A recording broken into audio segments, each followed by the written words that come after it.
Mine's up. Call to order. Meeting of the Minnehaha Creek Watershed District Board of Managers, January 24th, 2019. I've actually said the wrong date in the past, so I have to read it as I'm going down the way here. There are no members of the public, so we will move along to item 3, which is approval of the agenda. There are two things we're going to withdraw, 11.1 and 12.3, as Mr. Heyman just pointed out. So with that, is there a motion to approve the agenda? So moved. Manager Rogner, second by Manager Becker. Those in favor say aye. Aye. Aye. Any opposed? No. Thank Ms. Mamayak for the Look Forward newsletter that is in the packet as an information item. On the consent agenda, we have approval of the minutes of the January 10th, 2019 board meeting, approval of the general checking account check register, and the surety account. As I recall, it's an empty list. Is there a motion to adopt the consent agenda? So moved. Second. He's second, but I wanted to make a change. Yeah? You said that we were going to add John's name. You want to pull the minutes? Yeah. Let's pull the minutes just to make a correction. Okay. We'll put it down here under action items. With the minutes removed, your motion still stands and second. Those in Yes. favor, please say aye. Aye. Aye. Any opposed? Thank you for remembering that. Board updates, President's report. I spent a lot of time with Tiffany Schaufler last week. I went with Tiffany. We attended two meetings of the House Energy and Climate Finance and Policy Committee. I may have the wrong order, but they were laying the groundwork for talking about climate change, what the models say, why we should trust the models, and then looking at specific sectors of the environment, of the economy. So staff and consultants will be following that committee and other relevant committees' agendas through the session, see where we go with that. That was fun, right?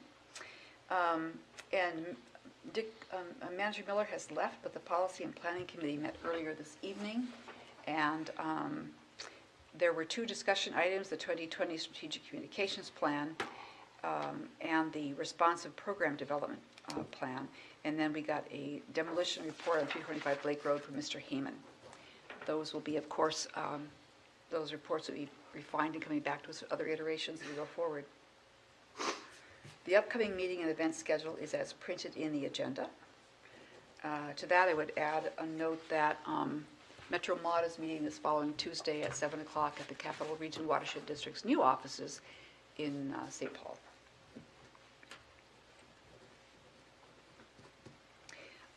Action items, now we go to 5.1, which is the minutes from January 10th. Manager Olson? For the minutes? Yeah. Just a correction to line 112. Instead of Sliv Carlson, it should read John Salditt, S-A-L-D-I-T-T.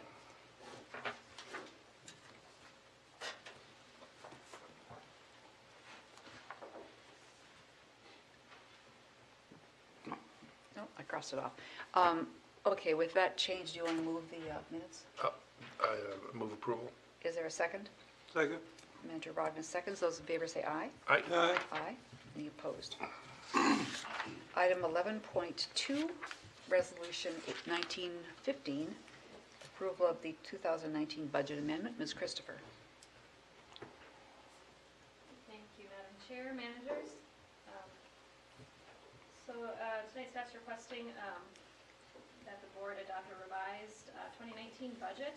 As you know, the budget was adopted in September, and since that time, there's been a number of refinements, a few of which are larger changes in some of the capital project budgets, the capital finance budgets. And so given the magnitude of some of those changes, we're recommending an amendment to bring our budget more closely in line with what we actually estimate for expenditures for next year. And so we've listed out those five changes there.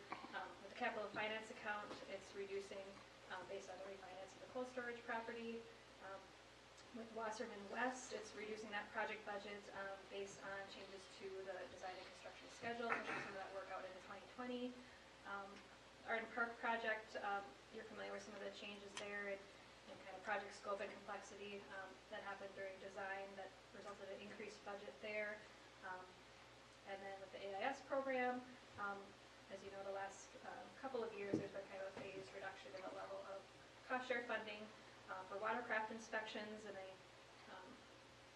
Brad, maybe correct me if I'm wrong, but I think we're kind of landing right now around 25% funding that's being recommended by the Research and Monitoring Program. And then the final one being the approved increase for the personnel budget with the class and compensation that was authorized at the January 10th meeting.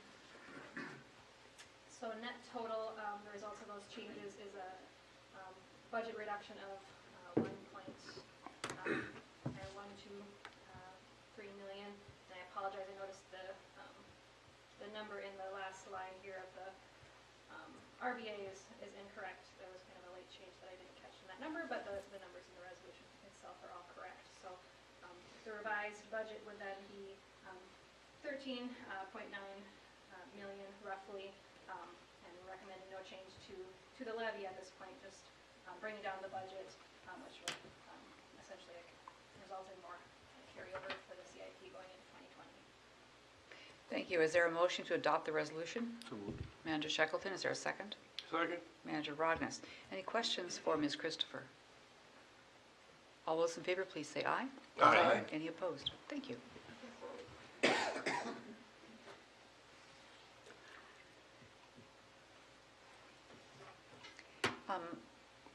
Was someone going to give an administrator's report in Mr. Brisker's absence? Mr. Hayman.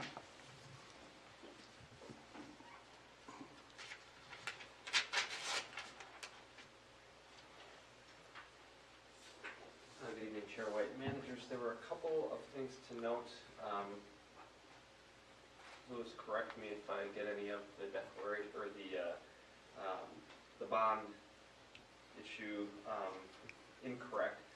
First, I wanted to notify the board of a bond cancellation situation with the permitting department. There is a resolution 11096 that indicates board approval is not necessary for the district to draw on bonds, but that the board should be informed in advance or shortly after. In this case, it is in advance. There was a permit issued in 2014. It was 14248. That was for construction of a multifamily building in St. Louis Park. And financial assurance was for a stormwater facility on the site, and I believe there had been inspections as the construction occurred, and then nothing had taken place after that in terms of the applicant requesting review of the facility and for testing to conform with the assurance. Excuse me. On January 7th, 2019, we received a notice from the surety provider that the bond was going to be canceled. So staff went out and inspected the site that day to determine if the project had actually been complete and was to standards.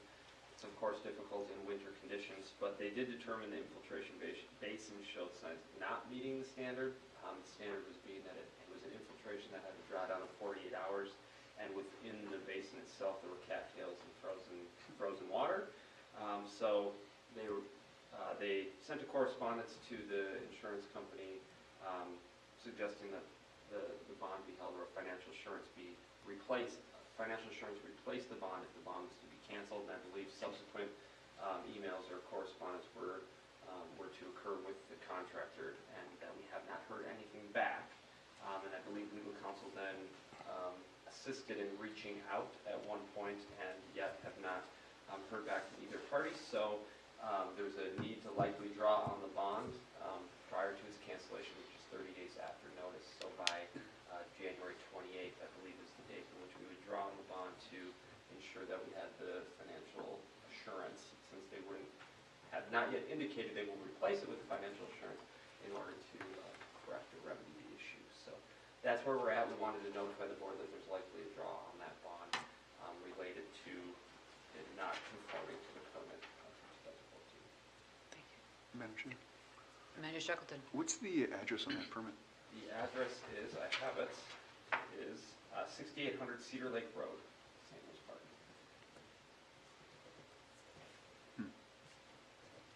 And the permit was issued on August 8th, 2015.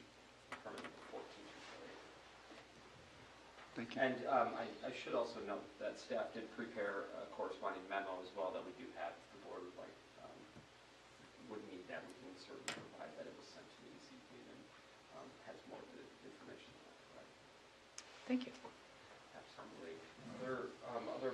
updates that were in the administrator's report. Arden Park construction, the new stream channel has been underway for about 2 weeks with installation of rock riffles and log structures continuing. Site work is actually being put on hold. They're going to button up the site tomorrow and then put it on hold due to the extreme cold. The soil for the lifts that they need to construct is just going to be unworkable, and the forecasts are at least holding through next week. So they're likely going to just vacate the site for the week and hope that some warmer weather comes and they'll be able to work the site better. They're about 2 weeks ahead of schedule, so they're not anticipating an issue with the delay and are well prepared. It's probably a nice break for project staff Laura and others with Interfluke to get caught up on some of the submittals. So that's where Arden Park is at. It's going really well. I was up there a couple of days ago and they're doing really great work. With the Minnetonka FEMA repair projects, the construction is halfway done.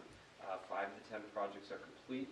There's 5 sites remaining below the falls, and you likely saw some of that on the news or via NPR or any of the stations that picked it up yesterday on television. The pond dredging excavation for Pamela Park is complete and final grading should be complete once we get a little bit more warm weather. Bay Acosta Pond work will begin once the temps warm back up again. Again, they're holding off on that until they get some more workable soils. And then lastly, there was a water levels update. The Nokomis Weir has remained open since October 10th and will remain open as long as the channel adjacent to the weir remains ice-free. The current lake elevation is about 815.10, which is the runout elevation of the weir, so there's a trickle essentially going over it at the moment, but it's almost back to where it was prior to those December rains. And Mooney Lake pump was turned on October 18th and ran most of the winter. However, the pump outlet is now frozen, so pumping will likely have to wait, and then we'll resume in the spring. And that lake is estimated at a level of 988.8. And that is what was contained in the administrative report. Well, thank you very much. Madam Chair? Mrs. I'm sorry, I Shackleton. pulled up Google Earth. On the 6800 Cedar Lake Road Correct. piece, could I be kept up to speed? There's a lot of public money that went into that parcel, and it's a very visible site, and it'd be handy to be apprised of what's happening while it's happening.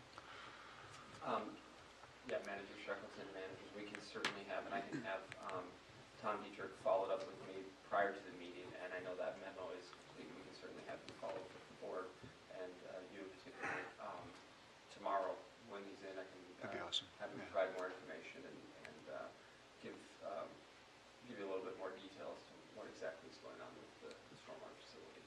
Thank you. Cool. Thank you. Then we have 2 items here as discussion items that I would like a motion to go into closed session on. One is to discuss valuation of the property at 325 Blake Road, Hopkins, and the other is to discuss a legal claim made by Minnesota Ice for that same property. So, Mr. President, Smith, yes. Could I request that you do them with separate motions, because I would have more specifics for you on the Minnesota Ice Okay, motion. Could we do that one first? you bet. We specifically want you to know that there is a lawsuit that's been filed or served, Mhm. and the purpose of the closed session would be for you to discuss legal strategy to respond to that lawsuit. Okay, so a motion on the Minnesota Ice claim going into closed session. so moved. Manager Olson, is there a second? Second. Manager Shackleton, those in favor say aye. Aye. Any opposed? All right.